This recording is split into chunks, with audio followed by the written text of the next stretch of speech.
মালয়েশিয়াতে যদি আর্টিকেল 3.0 চালু হয় তাহলে কোন কোন প্রবাসীরা বৈধ হতে পারবে এবং কোন কোন প্রবাসীরা বৈধ হতে পারবে না, চলুন আমরা একটু জেনে নিই।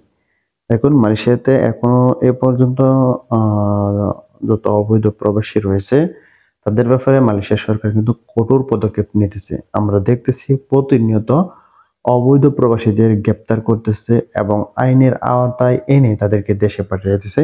বর্তমানে চালু আছে মালয়েশিয়া থেকে অবৈধ প্রবাসীরা দেশে যাওয়ার একটা সিস্টেম চালু আছে। তো এখানে যদি আপনারা কেউ যেতে চান, মনে করেন যে অবৈধভাবে মালয়েশিয়াতে বসবাস করবেন না, তাহলে আপনারা চলে যেতে পারেন।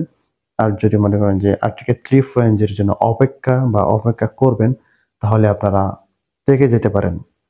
মানে আর্টিকেল 3.0 যে চালু হবে সেটা সরকারিভাবে ঘোষণা এখনো হয়নি, কিন্তু তারা ঘোষণা করেছে যে সম্ভাবনা আছে ঘোষণা দেওয়া। তো সম্ভাবনা তো বোঝাই যাচ্ছে যে কখন হতে পারে। 2025 সাল প্রায় শেষের দিকে, এখন 2026 সাল পড়বে, হয়তো শুরুতেও এই ঘোষণা দিতে পারে। তো তারা যেহেতু আনুষ্ঠানিকভাবে কোনো ঘোষণা করেনি, কিন্তু স্বরাষ্ট্র মন্ত্রণালয় এবং মানব সম্পদ মন্ত্রণালয় ইঙ্গিত দিয়েছে যে নতুন প্রোগ্রামে আনার সম্ভাবনায় বিবেচনায় আছে তারা। তো এই দেশে 6 থেকে 7 লাখ অনিবন্ধিত বিদেশি শ্রমিক রয়েছে, যাদের বৈধ পথে আনার সরকারের স্বার্থেই এটা বৈধ পথে নিয়ে আসবে তাদেরকে। তো সেই জন্য আমাদের অপেক্ষা করতে হবে। তো এখন দেখেন, যারা বৈধ হতে চায়, মানে অবৈধ প্রবাসীরা, তারা শুধুমাত্র যারা এই যে কোম্পানিতে লারি দিয়েছে, বড় ধরনের কোনো জটিল কেস নেই, যেরকম ব্যাকলিস্ট, বড় অপরাধ, কোম্পানি থেকে পালিয়ে গেছেন কিন্তু কোনো মানে ক্ষতি করে যাননি বা চুরি করে যান নাই, যে শুধুমাত্র পালিয়ে গেছেন, তারা কিন্তু তাদেরকে একটা কেস দিয়ে দেয়।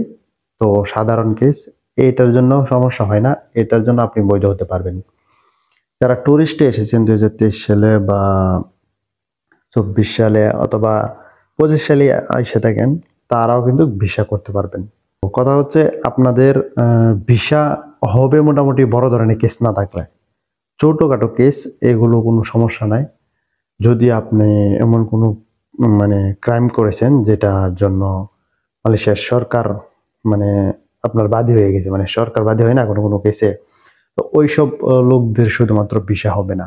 তাছাড়া বাকি যারা রয়েছে মোটামুটি তাদের ভিসা ইনশাল্লাহ আশা করা যায় হবে, যদি মালয়েশিয়াতে আবারও বৈধতার সুযোগ দেয়।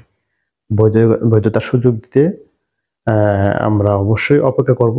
যারা অপেক্ষা করতে পারবো না তারা তো দেশেই চলে যেতে মানে বাধ্য হব। আর মালয়েশিয়ার জেল তো আপনারা জানেন সম্পর্কে, অনেক কঠিন জেল। তো সেটাও মাথায় রাখতে হবে আর কি।